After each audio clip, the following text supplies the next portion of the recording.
በስመ አብ ወወልድ ወመንፈስ ቅዱስ አሐዱ አምላክ አሜን።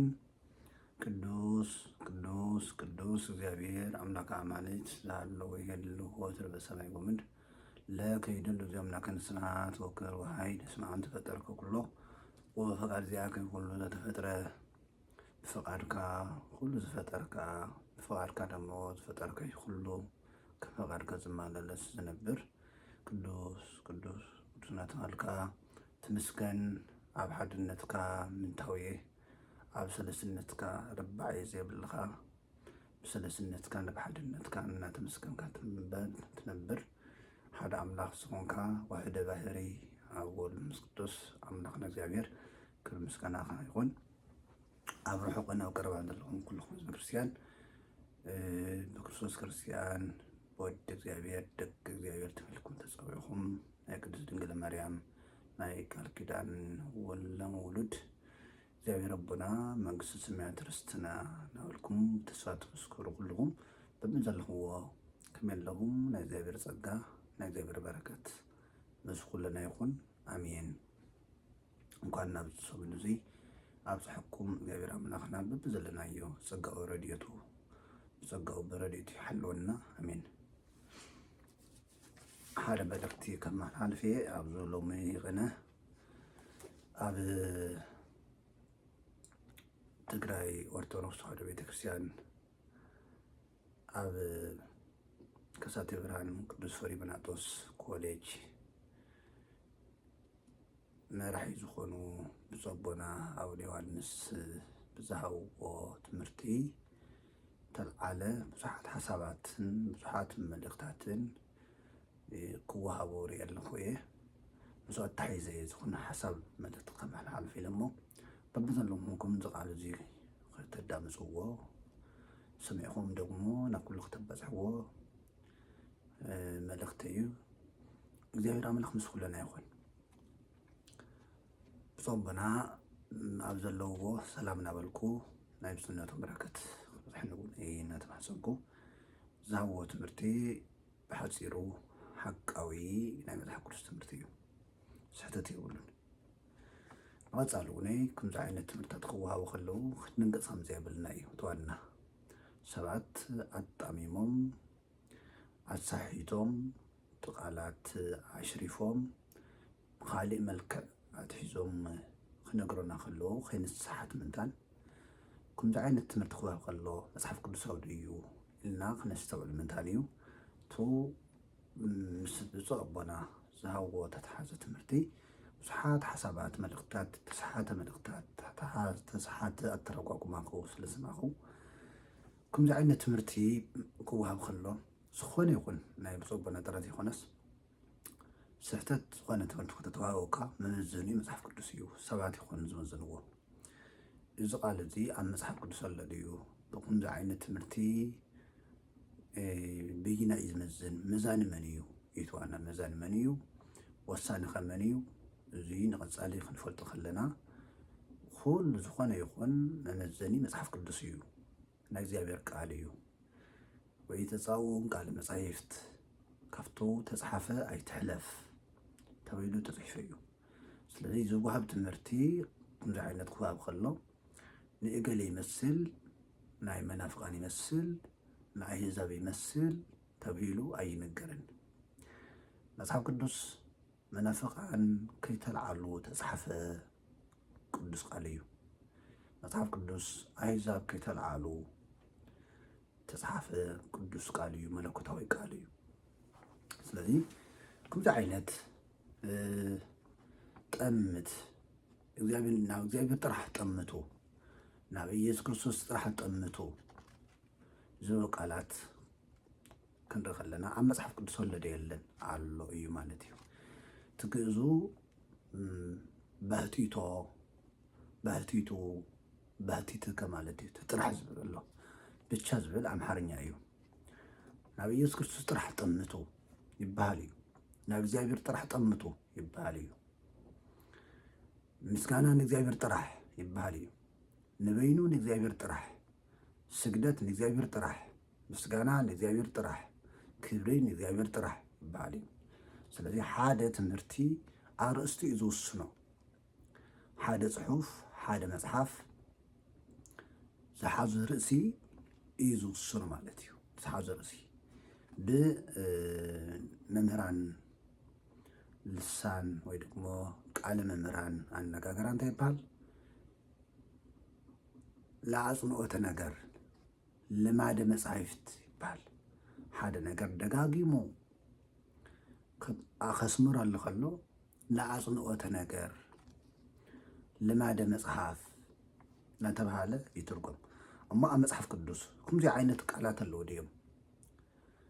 ባህቲትከ፣ ባህቲቱ፣ ባህቲተከ፣ ባህቲቶ ከምዚ ንበይኑ፣ በይንኻ፣ ንበይንኻ ዝብሉ ቃላት ኣብ መጽሓፍ ቅዱስ ኣለዎ ድዮም? እወ እዚኣቶም ዝምልከት ክንድስስና እሞ ብምስተውዓል ኮይንኩም ተን ዝረኣክቦም ቃላት እውን ኣብ መጽሓፍ ቅዱስ ገንፂልኩም ትርድእዎም ንቐጻሊ ቋሚ ፍልጠት ክኾነኩም ሓሲብ እየ። እግዚአብሔር ምስጉለና ይኹን። ምሳሌ ሙሴ ዝበሎ እኒሄ እግዚአብሔር ባህቲቱ መርሆሙ ወዓልዎ ምስሌሁ አምላክ ነኪር። ኦሪት ዘዳግም ምዕራፍ 32 ቁጥሪ 12 እግዚአብሔር ባህቲቱ መርሆሙ ዝመርሖም እግዚአብሔር ጥራሕ እዩ። እግዚአብሔር በይኑ እዩ መሪሕዎ ዘሎ ንእስራኤላውያን 40 ዓመት እግዚአብሔር በይኑ ይመሪሕዎ ዘሎ። ስለዚ ንምንታይ በይኑ ተባሂሉ? ሙሴ ነበረ እንድዩ ቅዱስ ሚካኤል ነበረ እንድዩ? እዚ ነባዕሉ ሓሳብ ኣለዎ ማለት እዩ። ነባዕሉ ኣተረጓጉማ ናይ ቃላት ኣጠቃቅማ መልእኽቲ ምስጢር ኣለዎ ማለት እዩ። እግዚአብሔር በይኑ መሪሕዎም ይብል። ኦሪት ዘዳግም ምዕራፍ 32 ቁጥሪ 12 ካሊእ እንታይ ይብል? እግዚአብሔር ባህቲቱ ቅዱስ ቀዳማይ ሳሙኤል ምዕራፍ 2:10 ቅድስት ሐና እግዚአብሔር ባህቲቱ ቅዱስ እግዚአብሔር በይኑ ቅዱስ ይላላ። እግዚአብሔር በይኑ ቅዱስ፣ በይኑ አምሓኛ ብቻ ማለት እዩ። እግዚአብሔር ብቻ ቅዱስ፣ እግዚአብሔር ጥራሕ ቅዱስ ማለት እዩ። እግዚአብሔር ጥራሕ እዩ ቅዱስ ትዘለኹ ሓሳብ ታ ቃል ዝወስዳ ዘለኹ ናብ ኢየሱስ ጥራሕ ትብል ቃል የደል ናብ ኢየሱስ ጥራሕ ጠምቱ ጥራሕ ዝብል ቃል ንብዙሓት ስለ ዝሰከፎም ብቱ ዝደለይዎ ስለዚ ይኸደሎም። ግን ናብ ኢየሱስ በይኑ ብቻ ናብ ኢየሱስ በይኑ ይበሃል። ናብ ኢየሱስ በይኑ ጠምቱ ይበሃል። እወ ኢየሱስ ክርስቶስ በይኑ ቅዱስ፣ እወ መንፈስ ቅዱስ በይኑ ቅዱስ፣ እወ እግዚአብሔር ኣብ በይኑ ቅዱስ፣ እወ ይበሃል ማለት እዩ።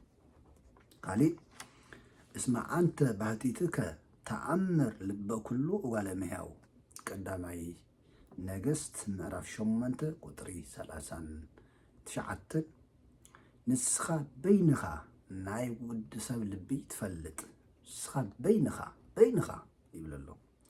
ካሊእ አንተ እግዚአብሔር ባህቲትከ ዘትገብር መንክረ፣ አንተ እግዚአብሔር ባህቲትከ ዘትገብር መንክረ ዝድንቕ ነገር ትገብር በይንኻ፣ ንስኻ እግዚአብሔርኻ በይንኻ።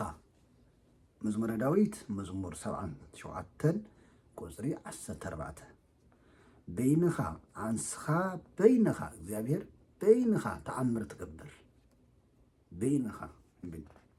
ዝትነብር ዲበ ኪሩቤል አንተ አምላክ ባህቲትከ ኣብ ኪሩቤል ኣብ ልዕሊ ኪሩቤል ኣብ ዘባነ ኪሩቤል ትነብር በይንኻ አምላኽ ይብል። ትንቢተ ኢሳይያስ 37 ቁፅሪ 16 ቱ ርእሰይ ክተስምረሉ ኣለኩም። ጥራሕ ዝብል በይንኻ ዝብል ቃል ይጥቀም። ግእዝ ባህቲትከ ዝብል ቃል ጎይታና ኢየሱስ ክርስቶስ እውን እዞም ቃላት እዚኦም ይጥቀመሎም ነይሩ። ኣብዚ ዓለም እዚ ወንጌል ኣብ ዘምህረሉ ግዜ ናይ ዘለዓለም ሂወት ኣብ ዘምህረሉ ግዜ በይንኻ ወይ ደግሞ እቲ ናይና ቃላት ኣጠቃቅማ ጥራሕ ዝብል ቃል ይጥቀም ነይሩ። ወዛቲ ይእቲ ሂወት ዘለዓለም ናይ ዘለዓለም ሂወት እዚያ እያ። ከመይ ኣእምሩከ ለከ ለአሓዱ ዘበኣማን ኣምላከ ጽድቅ ባህቲትከ ናይ ዘለዓለም ህይወት ትህብ እዚኣ እያ ንበይንኻ ናይ ሓቂ ኣምላኽ ንዝኾንካ ንኣኻ ምፍላጥ ወለዘፈነውኮ ኢየሱስ ክርስቶስ ወልድከ ከምኡውነይ ነቲ ዝለኣኽካዮ ውረድ ተወለድ ተሰቀል ሞት ኢልካ ናትካ ሞት ናይ ዓለም ህይወት ናትካ ሓሳር ናይ ዓለም ክብሪ ይኹን ኢልካ ኣዚዝካ ብፍቓድካ ዝለኣኽካዮ ንኢየሱስ ክርስቶስ ምፍላጥ ናይ ዘለዓለም ህይወት ንበይንኻ ንኣኻ ንበይንኻ እዩ ዘሎ ኢየሱስ ክርስቶስ ኣብ ዮሃንስ ወንጌል ምዕራፍ 17 ቁፅሪ 3 ንበይንኻ ምፍላጥ ናይ ዘለዓለም ህይወት ኣለዎ ንበይንኻ ንመን ንእግዚኣብሔር ኣብ ንበይኑ እሞ መንፈስ ቅዱስ የለን ድዩ እግዚአብሔር አብ ጥራሕ ድዩ እግዚአብሔር አብ በይኑ ድዩ አምላኽ እግዚአብሔር አብ በይኑ ምፍላጥናትና ክንጽድቕ ስለዚ ትዋና ርእሲ እዩ ኢየሱስ ክርስቶስ ንመን እዩ ከፋልጥ ደልዩ ትዋና ዝሓዞ ርእሲ ክንለቆ የብልናን እዚኡ ኣቦታትና እንታይ ይብልዎ አንብዋ ለመልእክት ምንጥንታ እስከ ፍጻሜሃ ነታ መልእክቲ ጫፍ ሒስኩም ዘይኮነስ ካብ ርእሳ ስጋብ ሕዳጋ ስጋብ መወዳታ አንብዋ ይዝብል ካብ መጀመርታ ሓደ ጽሑፍ ሙሉ ሓሳቡ ንወስዶ ትኾይና ክርድእ ትኾይና ካብ መጀመርታ ስጋብ መወዳታ ክነንቦ ክንምርምሮ ኣለና ቀፂሉኸ ለመረከብከ ፀዋገ ቀለመ ትመያየጥ እስከ 12 ጊዜ ዘይተረዳእካ ቃል ደረቅ ቃል ተጋጢሞካ መላሊስካ አንቦ ስጋብ 7 ጊዜ ስጋብ 12 ጊዜ መላሊስካ አንቦ መላሊስካ ከተንቦ ከለኻ መንፈስ ቅዱስ ክገልጸልካ እዩ ይብል ስለዚ ንበይንኻ ንኣኻ ንኣብ መፍላጥ ናይ ዘለዓለም ህይወት እያ ይብል ኣሎ ጎይታና ኢየሱስ ክርስቶስ ንበይንኻ ንኣኻ ጥራሕ እግዚአብሔር ኣብ ጥራሕ ማለት እዩ በዚ እሞ መጽሓፍ ቅዱሳዊ ቃል ከም ዝኾነ ክንርዳእ ደልየ ካብኡ ባህቲቱ በይኑ ዝበለ በይኑ ጎይታና ኢየሱስ ክርስቶስ እዚሁ ሒዙናይ ወለይቲ ሰዓት አልቦ ዘይኣምራ ዘእንበለ ኣብ ባህቲቱ ኣብ በይኑ እዩ ዝፈልጣ ይብል ኣብ ማቴዎስ ወንጌል ምዕራፍ 24 ቁጥሪ 36 ጎይታና ኢየሱስ ክርስቶስ ዝመፀላ ናይ መወዳእታ ዓለም ዕለተ ምጽአትሲ በይኑ ኣብ እዩ ዝፈልጣ ይብል መን ይኹማ ዘሎ ጎይታና ኢየሱስ ክርስቶስ እሞ በይኑ ድዩ ዝፈልጣ ኣብን መንፈስ ቅዱስ ኣብ ይቅርታ ወልድን መንፈስ ቅዱስ ኣይፈልጡን ድዮም ሓደ ፈቃድ ደይኮኑን እዮም ብፈቃድ ሓደ በመለኮት ሓደ ብእግዚአብሔርነት ሓደ እንድዩ ንምንታይ ኢኹም ኢሉ እዚ ክርድኡ ኣለና ቦታትን እንታይ በሉ ካብ ፍጡራን እንትፈልዮ እምበር ካብ ባዕሉን ካብ መንፈስ ቅዱስን ምፍላዩ ኣይኮነን ኢሎም ኣሚቶም እናዮም ስለዚ በይኑ ዝብል ቃል እንጥቀም ከለና ንምንታይ ከም ዝኾነ ክንረዳእ ኣለና ማለት እየ ኢኮነ ለክሙ ታእምሩ መዋዕለ ወአዝማነ ዘሰርዓ በምኩናኑ ባህቲቱ ግብረ ሐዋርያት ምዕራፍ 1 ቁጥሪ 7 ኣብ በይኑ ዝወሰኖ ክትፈልጡ ኣይግበአኩምን ኣብ በይኑ ብስልጣኑ ዝወሰኖ እሞ ኣብ በይኑ ድዩ ወሲንዎ ወልድኸ መንፈስ ቅዱስኸ የለን ድዩ እዚኦም ተመሳሳሊ ማለት እዩ ከምዚ ዓይነት ከምኡ ተወሳኺ ኣብ ጸሎትና ኣብ ጸሎተ ኪዳን ንብሎ ቃል ሲባከ ለዘንክ ማለት ተወልደ እምአብ ቃል ዘባቲቱ ናይ ኣብ ናይ ብሕቱ ናይ በይኑ ቃል ዝኾንካ ቅድሚ ዓለም ካብ ኣብ ዝተወለድካ ንኣኻ ነመስግነካ ኣለና እሞ ኢየሱስ ክርስቶስ ናይ ኣብ በይኑ ቃል ናይ ኣብ ወይ ናይ እግዚአብሔር ኣብ ጥራሕ ድዩ ቃል ዝኾነ ስለዚ ናይ ብሕቱ ናይ በይኑ ማለት እዩ ናይ ኣብ ናይ ብሕቱ ቃል ዝኾንካ እሞ ናይ ኣብ ጥራይ ድዩ ቃሉ ወልድኒ ቃሎሙ ለአብ ወለመንፈስ ቅዱስ እንደዝበለ ሊቃውንት ዝበልዎ። ስለዚ ንምንታይ እዩ ኩምኡ ኢሉ ዝብል ቃል ካብ መምህራን ክንጥይቕ ኣለና፣ ክንፈልጥ ኣለና፣ ክንመሃር ኣለና። ንዚኡ ናይ ጉባኤ ዘድልዮ፣ ንዚኡ መምህራን ዘድሊ ጎይታና ኢየሱስ ክርስቶስ እውን መምህራን ዘቐመጠና ንዚኡ መፅሓፍ ጥራሕ ይኮነን። ኣቦታትና እንታይ በሉ? ኣብ ጉባኤ ከይወዓልኩም ምስጢር ከየደላደልኩም ኣይተምህሩ ኢትኮንኑ ከመ ኢትትኮነኑ ከይፍረደኩም ሲ ኣይትፍረዱ ዝብል ከተማሃርካ ምፍራድ ኣይፍቀድን እዩ። ከተማሃርካ ምፍራድ ኣይፍቀድን። ካብ መፅሓፍ ቅዱስ ቃል ምውፃእ ስሕተት እዩ። ሚዛንና መፅሓፍ ቅዱስ እዩ። እቲ ንህቦ መልሲ ብመፅሓፍ ቅዱስ እዩ ዝምዘን። ስለዚ ቀሊልና ከይንርከብ ብመፅሓፍ ቅዱስ ቃል ተመዚና ወዲቕና ከይንርከብ ክንጥንቅቕ ይግበአና ማለት እዩ። ኣብ መፅሓፍ ቅዱስ ተፅሓፈ ቃል ምንጋር ኣይሕፍርን እዩ። መፅሓፍ ቅዱስ ዝበሉ ኩሉ ምባል ኣይሕፍርን። እንዳ ገሌ ከምዚ ይብልዎ እዮም እናበልና ንሳቶም ስነ ዝበልዎ ንሕና ክንገድፎ ኣይፍቀድን እዩ። ካሊእ እንታይ ይብል ኣሎ? ዘባህቲቱ ንህነይ ኣሃዊየ ብቱ ንፀወን እውን ይብል እዩ። ንህነይ ኣሃዊየ ቦቱ ንፀወን ዘባህቲቱ ሃብተ ተምሂረነ ችያሁ ንንሳእ።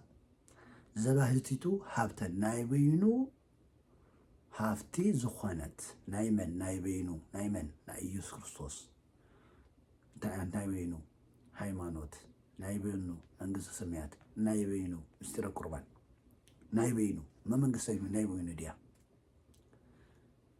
በይኑ እዩ ዘውርሰና። ዘባህቲቱ ናይ በይኑ ሕገ ወንጌል፣ ናይ በይኑ ሃይማኖት ኣሚንና ክንረክብሲ ቦቱ ንፀወን ባኡ ኣሚንና ንፅናዕ ይብል። ስለዚ በይኑ ጥራሕ ዝብሉ ቃላት ክንሰምዕ ከለና ክንድንግፅ የብልናን። መፅሓፍ ቅዱሳዊ ዝኾነ መልእኽቲ እዩ። ንቐፃሊ እውነይ ከምዚ ዓይነት ጥንክር ዝበለ ትምህርትታት ክወሃብ ከሎ ክንችኩል የብልናን፣ ክንድንግፅ የብልናን። እቶም ናፈለጡ ስሓቱ እግዚኣብሔር ልቢ ይሃቦም። እቶም ናፈለጡ ናይ ኣበው ክብሪ ከናእሱ ናብ ዘይተባሃለ ከም ዝተባሃለ ዘምስሉ ቢፅ ሓሳውያን ይበሃሉ። ንሳቶም ናይ ወንጌል ሸቀጥቲ ይበሃሉ። ብዘመነ ሐዋርያት ቢፅ ሓሳውያን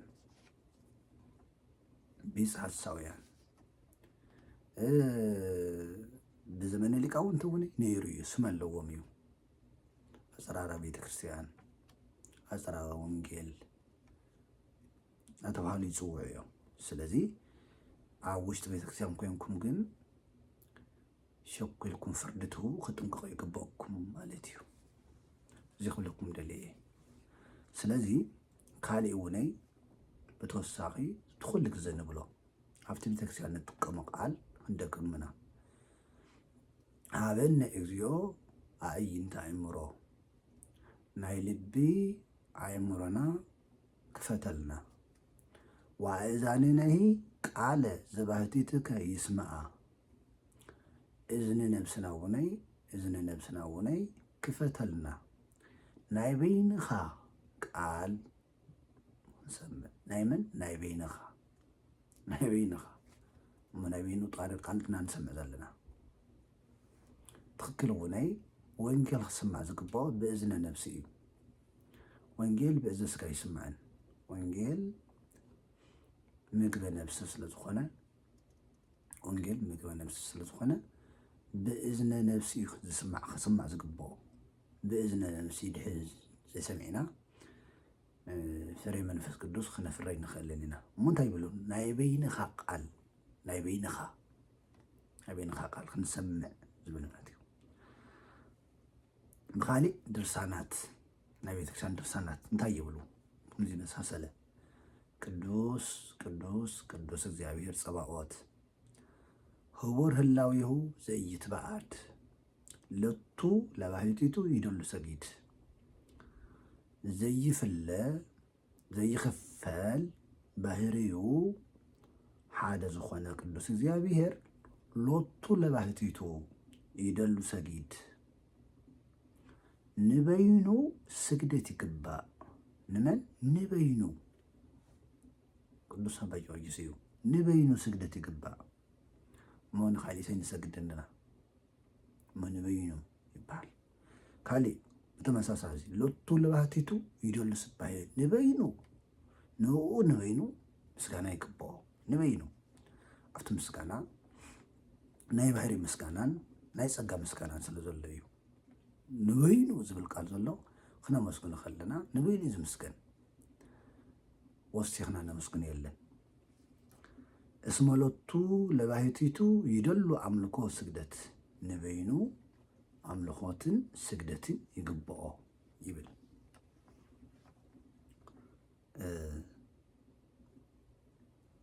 እሞ ኣብ መፅሓፍ ቅዱስ ተፃሕፈ ቃል እገሊኤ ይጥቀሞ እዩ መናፍቃን ይጥቀምዎ እዮም እሞ ንሕና ክንጥቀሞ የብልናን ኣይበሃልን ሐዋርያት ተጠቐምዎ ቃል ክንጥቀም ኣብ መፅሓፍ ቅዱስ ተፃሕፈ ኩሉ ብእምነት እንጥቀመሉ ይግበአና ለምሳሌ ብዛዕባ ናይ ክርስቶስ ኣምላኽነት ዝመስከረ ቅዱስ ጴጥሮስ ጥራይ ኣይኮነን ኣጋንንት መስኪሮም እዮም ስለዚ ኣጋንንት ዝበልዎ ክንብል የብልናን ኣይበሃልን እዩ መናፍቃን ዝበልዎ ክንብል የብልናን ኣይበሃልን እዩ ኣፈላላይ እንታይ እዩ ፍርየ እዩ ፍርየ እዩ ወም ፍርዮም ተኣምርዎም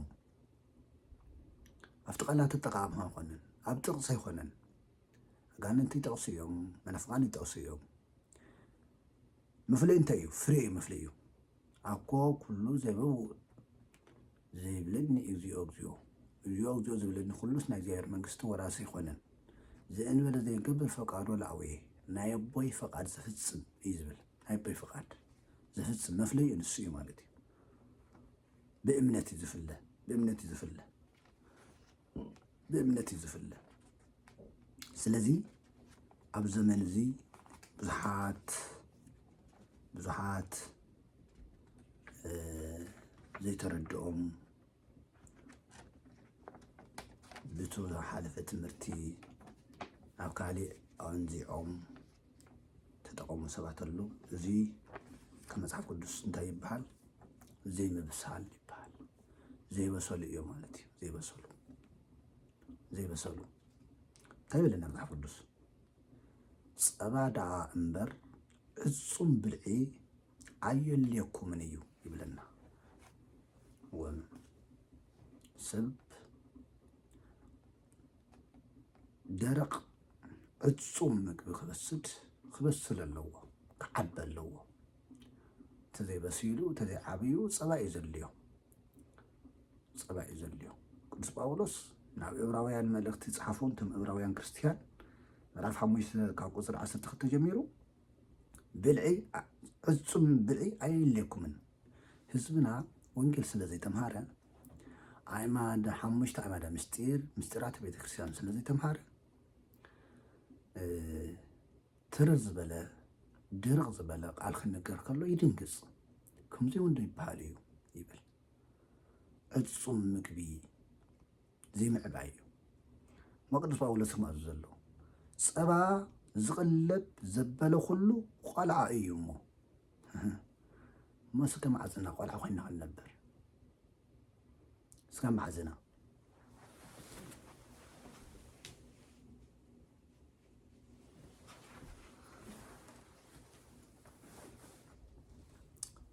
ፀባ ዝቕለብ ዘበለ ኩሉ ቆልዓ እዩ እሞ ይብለና ቆልዓ ኢና ወኩሉ እዩ ድኽመቱ ናይ ኩልና እዩ ህዝብና ወንጌል ይማርናየን ሰብ ወንጌል ዝተሰምዐ ህይወት የብሉን እምነት ካብ ምስማዕ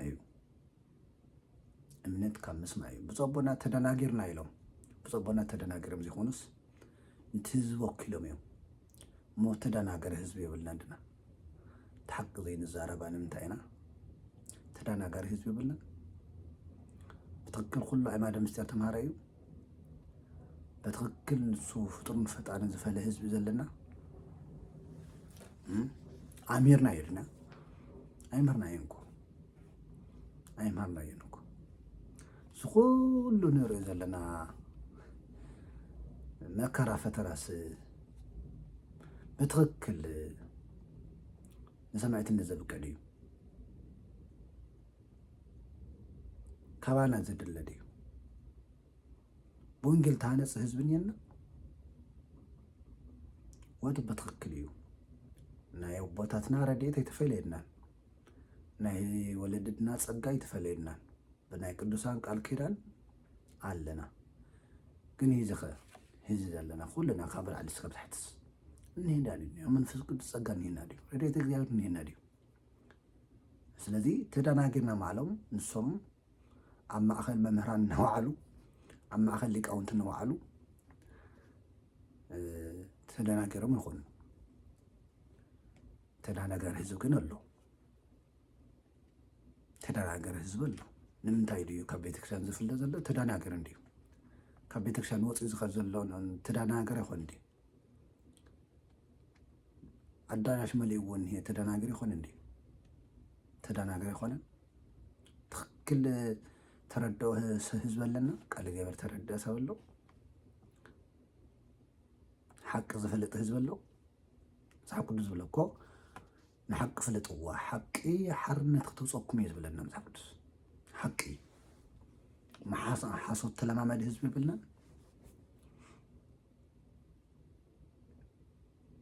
ጠቢባን እሙንቱ ለእከይ ንእኸይሲ ይመራመረሉ ናይ እከይ ፈላጣት ናይ እከይ መምህራን ናይ ተንኮል መምህራን ይብለና መጽሓፍ ቅዱስ እሞ ህዝብና እንታይ ዝመሃር ዘሎ ተንኮል ዝመሃር ዘሎ ጥፋት ዝመሃር ዘሎ እኮ ኣብ ህዝብና እኮ ህይወት የለን እግዚአብሔር በምሕረቱ ብጸጋኡ ርህሩህ ስለ ዝኾነ እግዚአብሔር ፍቅሪ ስለ ዝኾነ እምበር ንሪኦ የለና ኣብዚ ዓለም እዚ ከማና ተዋራዲ ህዝብ ኣሎ ድዩ ብትክክል ዘለናዮ መሬት ተቐበልናዮ ጸጋ ቁፅሪ የብሉን ግን ኣብ ቅድሚ ዓለም ከማና ተዋራዲ ህዝብ ኣሎ ድዩ እግዚአብሔር በምሕረቱ ይትሪፉና እምበር እግዚአብሔር ምሕረት ዘይተረድእ ህዝብ ተልዩ እንዲሁ ንሕና ዲኾና ኢና እግዚአብሔር ጸጋ ዘይተረድእ ህዝብ ተልዩ እንዲሁ ንሕና እንድና ዓለም ፈሪዳትና ዓለም ንክንጠፍእ ወሲናና ሃለወት ብእግዚአብሔር ምሕረት ብእግዚአብሔር ጸጋ ከም ዝድሓንና ዘይንሰብኽ ዘይንምስክር ህዝቢ ኢና እኮ ዘርእና ዝቐፀለስ ትውልድና ዝቐፀለ ብእግዚአብሔር ጸጋ ከም ዝኾነ ብእግዚአብሔር ምሕረት ከም ዝኾነ ዘይተረዳእና ጋና ኣብ ካሊእ ኣጀንዳ ዘለና ህዝብና እኮ ኣብ ካሊእ ዓለም ዘለና ህዝብና እኮ ንሕና ገና ጸልማትን ብርሃንን ዘይፈለና ጸጋምን የማንን ዘይፈለና መርገምን በረከትን ዘይፈለና ጊዜያዊን ዘለዓለማን ህይወት ዘይፈለና ህዝብና እኮ ዘለና እኮ ኣብ ትግራይ ዝተደናገረ ህዝቢ የለን ኣይትስሓቱ በሉ ኣብ ልብኹም ተመለሱ ናብ ልብና ንመለስ ናብ ልብና ንመለስ ነስተውዕል ኩሉ ቤተክርስቲያን ዝሳለመስ ፈሊጥ ይዝመላለስ ማለት እዩ እሞ እንታይ ይብለና መጽሓፍ ቅዱስ ቅዱስ ጳውሎስ እንታይ ይብል ኣሎ ብናይ ጽድቂ ነገር ፍቱን ኣይኮነን ዕጹም ብልዒ ግና ነቶም ጽቡቕን ክፉኡን ንምፍላይ ብምልምማድ ንልቡናኦም ዘላመዱ ብፁሓት እዩ ይብለና ዕጹም ትምህርቲ ዝወሃብ ምስጢረ ስጋዊ ዝወሃብ 5 ኣዕማደ ምስጢር ዝወሃብ ማዕርጋተ ቤተክርስቲያን ዝወሃብ ንመን ነቶም ጽቡቕን ክፉኡን ንምፍላይ ብምልምማድ ንልቡናኦም ዘላመዱ ብፁሓት ኣእምሮኦም ደልደለሎም ስለዚ ህዝብና ብልማድ ይፅቋዕስ ልማድን ክርስትናን ንግዚኡ ተተመሳሰለ እኳ ተዋና ግን ህይወት ክርስትና እምበር ልማድ ይኮነን ብልማድ ዝመላለስ ቁፅሪ የብሉን ወለድና ቤተክርስቲያን ተዘይተኽሉልናስ ቤተክርስቲያን ክንተክል ኣይምኽኣልና ስለዚ ትመልእኽተይ እንታይ እዩ እጹም ምግቢ ክበልዕ ዘይኽእል ህዝቢ ኣለና እጹም ማለት ናብ ኢየሱስ ጥራሕ ጥሙት ማለት እጹም ምግቢ እዩ ኢየሱስ ክርስቶስ በይኑ ይድሕን እዩ ማለት እጹም ምግቢ እዩ ኢየሱስ ክርስቶስ ናይ ኩልና ቤዛ በኢየሱስ ክርስቶስ ጥራሕ ይጽድቕ እዩ ማለት እጹም ምግቢ እዩ ሓደ ቤዛ ኩሉ ዓለም ሞይቱ ንስኻ በይንኻ መድሓኒት ማለት እጹም ምግቢ እዩ እዚ ናይ ሐዋርያት ስብከት እዩ እዚ ናይ ቤተ ክርስቲያን ስብከት እዩ ባዕሉ ክርስቶስ እውን ኣነ እየ መድሓኒት እዩ ዝበለና ኣነ እየ መድሓኒት ይብለና እዩ ስለዚ ነገረ ማርያም ነገረ ቅዱሳን ነገረ መላእክት ናይ ባዕሉ ርእሲ ኣለዎ ናይ ባዕሉ ርእሲ ኣለዎ ኣይንሓዋውሶ ኣይተሓዋወስን ወንጌል ርእሱ ዝኸኣለ ትምህርቲ እዩ ነገረ መላእክት ርእሱ ዝኸኣለ ትምህርቲ እዩ ነገረ ቅዱሳን ርእሱ ዝኸኣለ ትምህርቲ እዩ ስለዚ ርእስና ናብ ኢየሱስ እንጠምት ኮይኑ ስሕተት የብሉን ኣብ ኢየሱስና ክንጥምት ዘለና ርእስና ናብ ቅድስት ድንግል ማርያም ንጠምት ኮይኑ ናብ ቅድስት ድንግል ማርያም ንጠምት እዩ ናብ ቅድስት ድንግል ማርያም ጥራሕ ንጠምት ክባል ይከኣል እዩ ነበይኑ ንምንታይ ጥራሕ ኢልና ንባዕል ኣለዎ ኢየሱስ ክርስቶስ ጥራሕ ኢየሱስ ክርስቶስ በይኑ መድሓኒት በይኑ ኣምላኽ በይኑ ፈውሲ በይኑ በረከት በይኑ ኩሉ ዝኽእል ክንብል ከለና መጽሓፍ ቅዱስ ዝኾነ ትምህርቲ እዩ ስለዚ ቅዱስ ያዕቆብ እንታይ ይብለና ነቲ ንነፍስኹም ከድሕና ዝኽእል ኣብ ልብኹም ተዘረ ቃል ብግርህነት ተቐበልዎ ይብለና ቅዱስ ያዕቆብ ምዕራፍ 1 ቁጥሪ 11 ነቲ ንነፍስኹም ከድሕና ዝኽእል ሰብ ዝድሕን ቃል እግዚኣብሔር ሰሚዑ እዩ ናይ እግዚኣብሔር ቃል መድሓኒት እዩ ፈነወ ቃሎ ወአሂቦሙ ቃሉ ልኢኹ ፈወሶም እዩ ዝብል መጽሓፍ ቅዱስ እግዚኣብሔር ክፈውሰና ተደልዩ ሲ ቃል እግዚኣብሔር ዘለኸልና ኣብ ሰዓት እዚ ናይ ህዝብና ፈውስ እንታይ ነይሩ መንፈስ ቅዱስ ኣይገለጸልና ነበር ኣብ ሰዓት ህዝብና ዝፍወሰሉ ሰዓት እዩ ነይሩ ብምንታይ ክፍወስ ነይሩ ብቃል እግዚኣብሔር ከምቲ ዝፍለጥ ሰይጣን ፈታኒ ርጉም እሞ ህዝብና ከይድሕን ብዙሕ ኣጀንዳ ሂቦ በብመዓልቲ ካልእ ኣጀንዳ እንደፈጠረ ወንጌል ከይስበኽ ዓለም ክትወድቕ ከላ እያ ቤተክርስቲያን ትለዓል ነይራ ናይ ዓለም ሰባት ክዋረዱ ከለዉ እዮም ቤተክርስቲያን ሓይሊ ትረክብ ነይራ ኣብ ሰዓት እዚ ቤተክርስቲያን ሓይሊ ትረክበሉ መምህራን ጉልበት ዝረክብሉ ሰዓት ነይሩ ናይ ሃዋርያነት ስራሕ ኣብ ከምዚ ዝበለ ሰዓት እዩ ኣብ ፀልማት ሰዓት እዩ ብርሃን ዝበርህ ቤተክርስቲያን ብርሃን ትኾነሉ ኣብ ውሽጢ ፀልማት እዩ ወንጌል ተሰበኸሉ ዘመን ከምቲ ንሕና ዘለናዩ ዘመን እዩ ነይሩ ዓለም ኣብ ሁከት ኣብ ዝነበረሉ ግዜ ወንጌል ይስበኽ ህዝቢ ሰላም ኣብ ዝሰኣነሉ ግዜ እዩ ወንጌል ይስበኽ ህዝቢ ተስፋ ኣብ ዝሰኣነሉ ግዜ እዩ ወንጌል ዝስበኽ ህዝቢ መፀግዒ መራሒ ኣብ ዝሰኣነሉ ግዜ እዩ ወንጌል ዝስበኽ ኣብ ከምዚ እዩ ነይሩ ህዝቢ እውን ንንቃሕ ኣብ ውሽጢ ዓድን ካብ ዓዲ ወፃኢን ዘለኹም ኣብ ዓለም ጠቕላላ ዘለና ካህናት መምህራን ንሕሰበሉ ወንጌል እዚ ሰዓት እዚ ናይ ወንጌል ግዜ እዩ እግዚኣብሔር ዕድል ሂቡና እዩ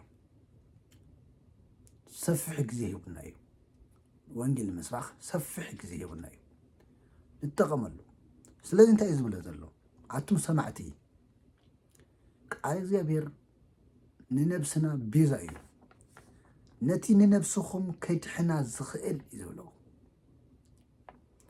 ኣብ ልብኹም ተዘርአ ቃል ብየዋህነት ተቐበልዎ ብየዋህነት ብገርህነት ወይ ንትመየኖ ንቃል እግዚአብሔር እቲ ቃል እግዚአብሔር ተንኮል ይነውፀሉ ንኽኸ ኣይንጥቀመሉ መጽሓፍ ቅዱስ ብየዋህነት ዘይተቐበልናዮ ሰይጣናዊ ጥቅሲ ይኾነና ሰይጣን እኮ ይጠቅስ እኮ ሰይጣን እኮ ይጠቅስ እዩ መናፋቃን እኮ ይጠቅስ እዮም ዘይኣምኑ እኮ ይጠቅስ እዮም ህይወት ክኾነና ትኾይኑ ፈውስ ክኾነና ትኾይኑ በረከት ክኾነና ትኾይኑ ብየዋህነት ንቀበሎ ብቕድዕና ንቀበሎ ልብና ከፊትና ንስማዕ እዩ ስለዚ ብተኻእለ መጠን ክንሰምዕ ከለና ንፍርዲ ከሸኮልና ቅዱስ ያዕቆብ ዝበሎ ኩሉ ሰብ ንምስማዕ ቅልጡፍ ፈጣን ይኹን መልሲ ንምሃብ ግን ንምንጋር ግን ዝደንጎየ ይኹን ይብል ደንጉና ሓሲብና መርሚርና ጠይቕና መምህራን ጠይቕና ንምንታይ ከምዚ ተባሂሉ ከምዚ ይበሃል እዩ መጽሓፍ ቅዱስ ይብል እዩ ይኹን መቸም ዘመንና ናይ ወረ ዘመን ዲ ከል ይብሉን ናይ ሸቐጥ ዘመን ስለ ዝኾነ ኩሉ መምህራን ኮኑ በበደወሉ ደወሉ ኩሉ በብደወሉ እንዲ መምህር ኮይኑ ፊደላተ ዘወለቆ ኩሉ በብ ዘለዎ መምህር ኮይኑ እንታይ እስመ ኩሉ ይሄል ቤቱ ያው ኩሉ ለኸርሱ ስለዝሓስብ እዩ ካል ይብሉን ኩሉ ለከርሲ እዩ ኩሉ ገንዘብ እዩ ሓሲብ ይኮነ ስለዚ ናይ ብፁዕ ኣቦና ትምህርቲ ሓድሽ ትምህርቲ ይኮነን ናይ መጽሓፍ ቅዱስ ቃል እዩ ናብ ኢየሱስ ክርስቶስ በይኑ ጠምቱ ይበሃል እዩ በይኑ ከድሕነና ይኽእል ይበሃል እዩ በይኑ ብኢየሱስ ክርስቶስ ምእማን ድሕነት የብቃዕና ይበሃል እዩ ስለዚ መጽሓፍ ቅዱሳዊ ከም ዝኾነ ምምስካር እዩ ብወንጌል ኣይንሓፍርን ኢና ወንጌል ድሕነት እዩ ሐዋርያት ስለ ወንጌል ርእሶም ኣሕሊፎም ሂቦም እዮም ሰማይታት ክሳዶም ንሰይፊ ሰውነቶም ንእሳት ንመከራ ኣሕሊፎም ዝሃብሉ ቅዱስ ቃል እዩ ወንጌል እዩ ንዚኡ የይሰኒ ሕጊ ኣፉከ ማእላፍ ወርቅ ወበሩር ወንጌልካ ቃልካ ካብ እልፊ ወርቅን ብሩርን ይበልፀኒ ሰማይታት እምነትኩም ክሓዱ እምነትኩም ለወጡ ወርቅን ብርን ክንበኩም ክብሉ ከለው ክበሃሉ ከለው ሽሞትን ሽልማቱን ንዒቆም ርእሶም ኣሕሊፎም ዝሃብሉ እዩ እዚ እውነይ ቅዱስ ኤፍሬም ኣማን መነው ንሰማይ ጣማ ለዛ ዓለም ሰማይታት ናይዛ ዓለም እዚኣ ክብርን ሹመትን ሽልማትን ንዓቑ ወተዓገሱ ሞተ መሪረ በእንተ መንግስተ ሰማያት ስለ እግዚአብሔር መንግስት ስለ ወንጌል መሪር ዝኾነ ሞት ተዓጊሶም ይብለና እሞ ኣብ ሰዓት ህዝብና እንታይ የልዮ ልማድ ይኮነን ዘልዮ ስርዓት ጥራሕ ይኮነን ዘልዮ ስርዓት በይና የድሕንኒ ወንጌል የልዮ ደረቕ ወንጌል ነቶም ፀባ ዘልዮም ፀባ ነቶም ዕፁም ምግቢ ዘልዮም ዕፁም ትምህርቲ ክወሃቦም ኣለዎ ማለት እዩ እዚ ከዓ ናይ ከም ቤተክርስትያን ከም መምህራን ከም ስብከተ ወንጌልን ከም ንስሓ ኣቦታትን ሓሲብና ኣገልግሎት ክንህብ ይግባእ ክብል ደልየ እግዚአብሔር ኣምላኽና ስለ ዝምሃረና ክብሪ ምስጋና ይብዛሓዮ ብተኻእለ መጠን ደረቕ ዝበለ ቃል ክሰምዑ ከለኹም ከይደንገፅኩም ከይቸኮልኩም ክትሰምዕዎ ካብኡ ከዓመይ ንሰይጣን መንገዲ ዘይምሃብ ወይ ተሃብዎ ፍለጥ ንሰይጣን እሲ መንገዲ ትኽፈትሉ ማለት ወእም ከመረከበ መዋእ ንሲተ ውእቱ ያረቦ ሰይጣን ንእሽቲ መንገዲ ተረኺቡ ዘጠራጥር መንገዲ ንኽትፃረፍ ንፀርፊ ተውቂዕካ ንነቐፍያታ ተውቂዕካ ሓጢኣት ተስሪሕካ ብኣቢሩ ብዙሕ ነገር ከግብረካ ይኽእል እዩ እሞ